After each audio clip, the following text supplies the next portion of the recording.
ലോകത്തിനു മുന്നിൽ ഒരിക്കൽ കൂടി ഭാരതത്തിന്റെ, പ്രത്യേകിച്ച് കേരളത്തിന്റെ പെരുമ വാനോളം ഉയരുകയാണ്. അന്താരാഷ്ട്ര ബഹിരാകാശ നിലയത്തിലേക്കുള്ള ചരിത്രപരമായ ദൗത്യത്തിലൂടെ ബഹിരാകാശത്തെത്തുന്ന ആദ്യ മലയാളി എന്ന അപൂർവ നേട്ടം സ്വന്തമാക്കാൻ ഒരുങ്ങുകയാണ് നാസയുടെ ശാസ്ത്രജ്ഞനും ആസ്ട്രോണറ്റുമായ ഡോക്ടർ അനിൽ മേനോൻ. കസാഖ്സ്ഥാനിലെ ബൈക്കന്നൂർ കോസ്മോഡ്രോമിൽ നിന്ന് റഷ്യയുടെ സോയൂസ് MS-29 പേടകത്തിലാണ് അനിൽ മേനോൻ തന്റെ ആദ്യ ബഹിരാകാശ യാത്രയ്ക്ക് തയ്യാറെടുക്കുന്നത്.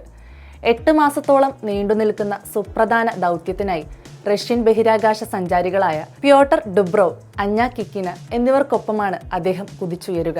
പാതി മലയാളിയായ അനിൽ മേനോൻ ജനിച്ചതും വളർന്നതും അമേരിക്കയിലാണെങ്കിലും അദ്ദേഹത്തിന്റെ വേരുകൾ കേരളത്തിലാണ്.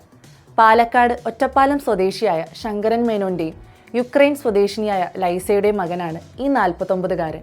ഹാർവാർഡ് സർവകലാശാലയിൽ നിന്ന് ന്യൂറോബയോളജിയിൽ ബിരുദം നേടിയ അനിൽ സ്റ്റാൻഫോർഡ് സർവകലാശാലയിൽ നിന്ന് മെഡിക്കൽ ബിരുദവും മെക്കാനിക്കൽ എഞ്ചിനീയറിംഗിൽ ബിരുദാനന്തര ബിരുദവും കരസ്ഥമാക്കിയിട്ടുണ്ട്. വിദ്യാഭ്യാസ മേഖലയിലെ ഈ അസാധാരണ മികവാണ് അദ്ദേഹത്തെ ലോകത്തെ മുൻനിര ബഹിരാകാശ ഏജൻസികളുടെ പ്രിയങ്കരനാക്കിയത്. US വ്യോമസേനയിൽ ലഫ്റ്റനന്റ് കേണലായി സേവനമനുഷ്ഠിച്ച അദ്ദേഹം നിലവിൽ US സ്പേസ് ഫോഴ്സിൽ കേണലായി രാജ്യത്തെ സേവിക്കുന്നു. വെറുമൊരു ശാസ്ത്രജ്ഞൻ എന്നതിനപ്പുറം സാഹസികതയും കാരുണ്യവും നിറഞ്ഞതാണ് അനിൽ മേനോന്റെ ജീവിതം. ഹിമാലയൻ റെസ്ക്യൂ അസോസിയേഷന്റെ ഭാഗമായി എവറസ്റ്റ് കൊടുമുടിയിലെ ബേസ് ക്യാമ്പിൽ മലകയറ്റക്കാർക്ക് അടിയന്തര വൈദ്യസഹായം നൽകിയ പരിചയം അദ്ദേഹത്തിനുണ്ട്.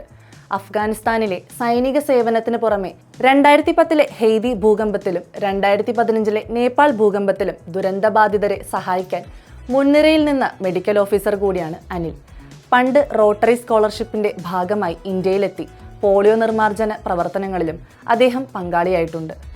സ്പേസ് എക്സ് കമ്പനിയുടെ ആദ്യത്തെ ഫ്ലൈറ്റ് സർജനും മെഡിക്കൽ ഡയറക്ടറുമായിരുന്ന അനിൽ എലോൺ മസ്കിന്റെ സ്വപ്ന പദ്ധതിയായ സ്റ്റാർഷിപ്പിന്റെ നിർമ്മാണത്തിലും മനുഷ്യനെ ആദ്യമായി സ്പേസ് എക്സ് പേടകത്തിൽ ബഹിരാകാശത്തെത്തിച്ച ഡെമോ 2 ദൗത്യത്തിലും നിർണായക പങ്ക് വഹിച്ചു. 2021 ആയിരക്കണക്കിന് അപേക്ഷകരിൽ നിന്ന് നാസ തങ്ങളുടെ ആസ്ട്രോണറ്റ് ക്ലാസ്സിലേക്ക് അനിൽ മേനോനെ തിരഞ്ഞെടുത്തത്. രസകരമായ മറ്റൊരു കാര്യം അനിലിന്റെ ഭാര്യ അഞ്ഞ മേനോനും ഒരു ബഹിരാകാശ സഞ്ചാരിയാണ് എന്നതാണ്. 2024 സെപ്റ്റംബറിൽ സ്പേസ് എക്സിന്റെ പൊളാരിസ് ഡൗൺ ദൗത്യത്തിലൂടെ അവർ ബഹിരാകാശ യാത്ര നടത്തി ചരിത്രം കുറിച്ചിരുന്നു. ഇപ്പോൾ ഭർത്താവും അതേ വഴിയിലൂടെ സഞ്ചരിക്കുമ്പോൾ ഒരു അപൂർവ ദമ്പതികളുടെ റെക്കോർഡ് കൂടിയാണ് ഇവരെ തേടിയെത്തുന്നത്. 8 മാസം നീളുന്ന ഈ ദൗത്യത്തിൽ ബഹിരാകാശത്തെ ഭാരമില്ലായ്മ മനുഷ്യ ശരീരത്തിലെ രക്തചംക്രമണത്തെയും ഞരമ്പുകളെയും എങ്ങനെ ബാധിക്കുന്നു എന്നതിനെക്കുറിച്ചുള്ള വിപ്ലവകരമായ പഠനങ്ങളാണ് ഡോക്ടർ അനിൽ മേനോൻ നടത്തുക. കൂടാതെ ഭാവിയിലെ ചൊവ്വാ ദൗത്യങ്ങൾക്ക് സഹായകരമാകുന്ന AI അടിസ്ഥാനമാക്കിയുള്ള മെഡിക്കൽ സാങ്കേതിക വിദ്യകളും അദ്ദേഹം ബഹിരാകാശ നിലയത്തിൽ പരീക്ഷിക്കും. ലോകമെമ്പാടുമുള്ള മലയാളികൾക്ക് അഭിമാനമായി മാറുന്ന ഈ ചരിത്ര നിമിഷത്തെ ഏറെ ആകാംക്ഷയോടെയാണ് ശാസ്ത്രലോകവും കാത്തിരിക്കുന്നത്.